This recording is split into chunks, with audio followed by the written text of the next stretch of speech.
નડિયાદમાં ગેરકાયદે માટીનું ખનન પકડાયું છે. ખાણ ખનીજ વિભાગે વાવડી ગામમાં તપાસ કરતા માટીનું ખનન પકડાયું.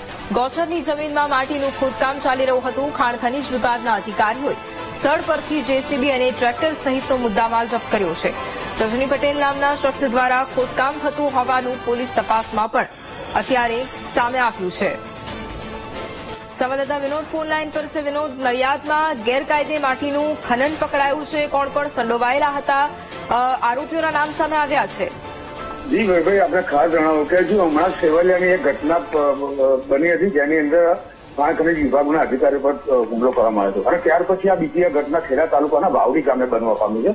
વાવડી ગામે ગ્રામ પંચાયતના ગોચરની અંદરથી માટી કાઢવાની માટી કાઢી અને ચોરી કરવાનું કૌભાંડ ચાલતું હતું. ખાણ ખનીજ વિભાગના સચિન પટેલ દ્વારા ત્યાં ગઈકાલે રાત્રિના રેડ કરવામાં આવી અને રેડ દરમિયાન સ્થળ ઉપરથી એક જેસીબી અને એક ટ્રેક્ટર પકડવામાં આવ્યું છે અને 2 માણસોની પણ અટકાયત કરવામાં આવી છે. જોકે આ જેસીબી અને ટ્રેક્ટરના માલિક રજનીભાઈ પટેલ હોવાનું બહાર આવ્યું છે અને ખાણ ખનીજ ખેડા વિભાગ દ્વારા આ મામલે વધુ તપાસ કરી અને પોલીસ કાર્યવાહી કરવાની તૈયારી હાથ ધરી છે. બિલકુલ, આભાર વિનોદ તમામ જાણકારી માટે.